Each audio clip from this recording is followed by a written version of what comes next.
जंगल में आगे जाकर देखते हैं, क्या पता हमें वहां पर जाकर अच्छी लकड़ी मिल जाए। हाँ चलो, क्योंकि इस समय यहाँ पर लकड़ी में नमी है। अगर ज्यादा नमी वाली लकड़ी होगी तो जलने में बड़ी परेशानी होगी। सीमा और ऋतु जंगल के अंदर लकड़ी काटने जा रही थी। वहीं बड़ी मुश्किल से सूखी लकड़ियां इकट्ठा करती हैं वो। उसके बाद दोनों ठंड में कांपती हुई घर पर वापस आ जाती हैं। चलो अब कल मिलते हैं, अब जल्दी से जाकर सबके लिए खाना बनाना है घर पर। हाँ, मुझे भी सबके लिए खाना बनाना है। सब बेसब्री से घर पर खाने का इंतजार कर रहे होंगे। सीमा और ऋतु दोनों पड़ोसन मिलकर जंगल में लकड़ी काटने गई थी। उसके बाद दोनों अपने अपने घर आ जाती हैं।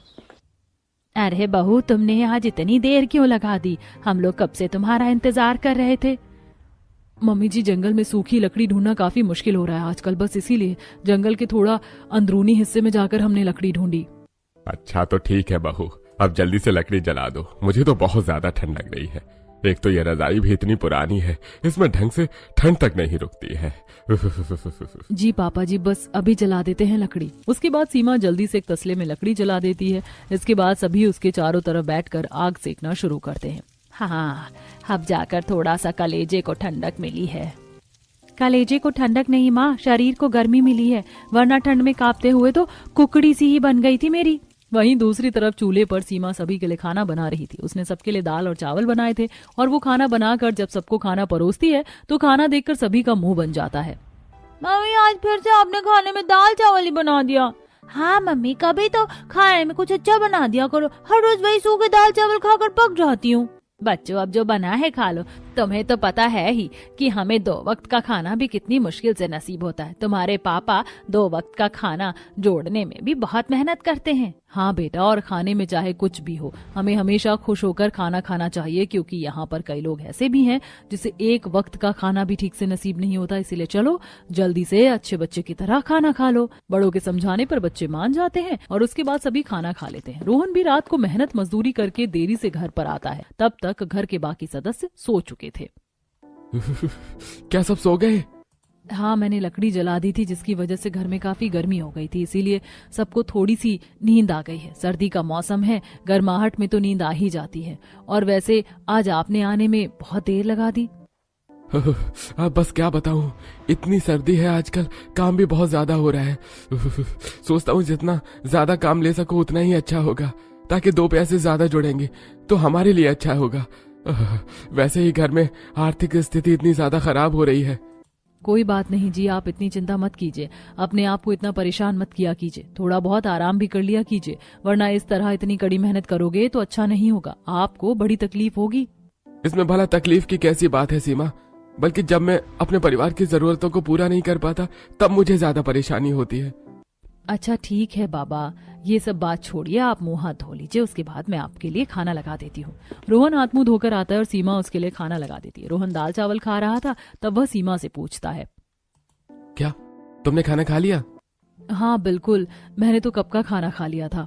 तुम्हें तो झूठ बोलना भी नहीं आता भाग्यवान। हर रोज तुम हमेशा मेरे आने के बाद ही खाना खाती हो। इतने सालों से यही तो चलता आ रहा है और तुम झूठ कह रही हो कि तुमने खाना खा लिया। ऐसा तो कभी हो ही नहीं सकता। चलो अब जल्दी से अपने लिए भी दाल चावल लेकर आ जाओ। सीमा की बात से रोहन समझ जाता है कि वो झूठ कह रही है। तब रोहन परेशान होकर सीमा से कहता है, मैं जानता हूँ घर में खाना नहीं बचा इसलिए तुम ऐसा कह रही हो, लेकिन तुम्हें मेरी वजह से खुद को भूखा रखने की कोई जरूरत नहीं है। कैसा पति हूँ मैं जो अपनी पत्नी को पेट भर खाना नहीं खिला सकता। आ जाओ, हम दोनों साथ में मिलकर खाएंगे। दरअसल मुझे बिल्कुल भी भूख नहीं है, मैंने शाम को लेट खाना खाया था। रोहन की आंखों में आंसू आ जाते हैं। इस तरह रोहन के परिवार के गरीबी में कुछ ज्यादा ही कष्ट भरे दिन बीत रहे थे। अब अगले दिन सीमा दुकानदार से उधार पर राशन लेने जाती है, जिसे देखकर दुकानदार मुंह बनाते हुए कहता है, अरे लो जी, फिर से आ गए मुंह उठाकर फ्री में खाना मांगने। अरे इनका तो हर रोज का यही है, इतना ज्यादा उधार चलता है, बस पूछो ही मत। लेकिन भैया, हम तुम्हारे पैसे समय पर दे तो देते हैं, महीने के आखिर में कैसे भी करके हम तुम्हारे पैसे लौटा ही देते हैं। हम तुम्हारे पैसे लेकर कहीं भाग तो नहीं रहे हैं। हाँ तो सारा सामान तो उधार पर ही ले रहे हो ना।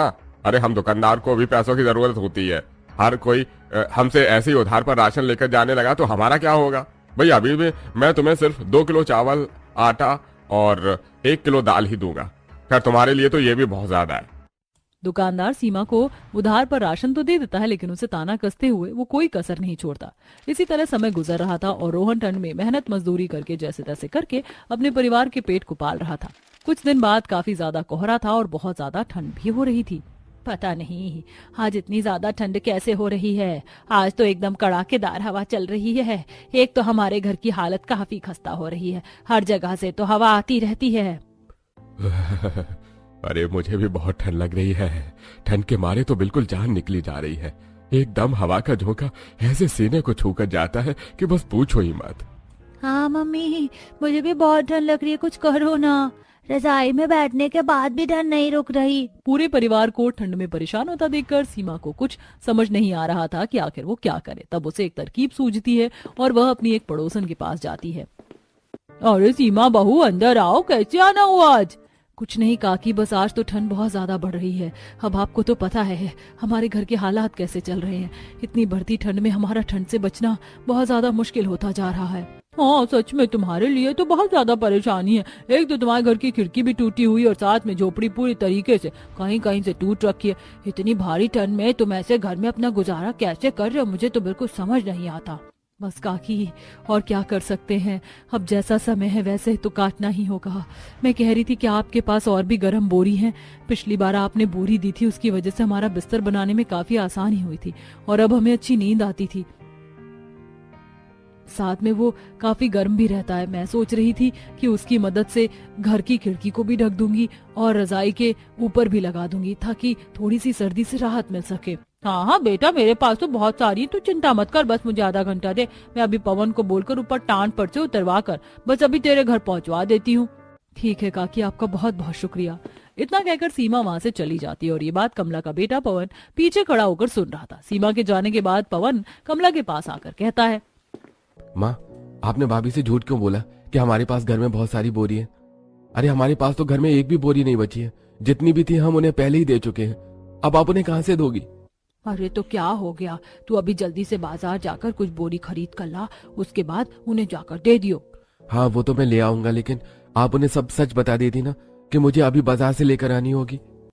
अरे तुझे नहीं पता, शांति और उसका परिवार बहुत ही ज्यादा खुददार है। अगर उन्हें पता चला ना कि हम उन्हें बोरी खरीद कर दे रहे हैं तो कभी भी फ्री में नहीं लेंगे, उसके पैसे जरूर लौटाएंगे। अब तुझे तो पता है कि उनके साथ पहले क्या हुआ था।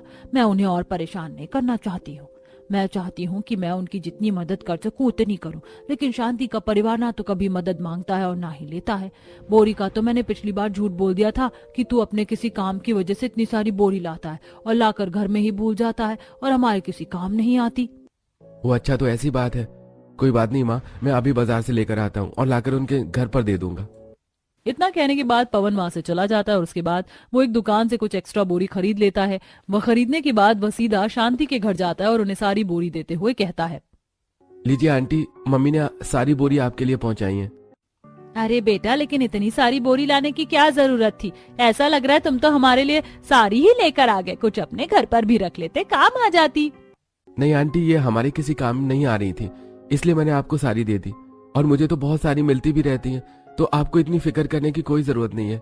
बल्कि कभी आपको और जरूरत हो तो मुझे बता देना। इतना कहकर पवन वहां से चला जाता है और इतनी सारी बोरी देखकर सीमा को बहुत ज्यादा खुशी होती है। अब मजा आएगा, अब मैं इन सभी बोरी को इस्तेमाल करके हमारी सबकी ठंडक को दूर कर दूंगी। अब सीमा बोरी की मदद से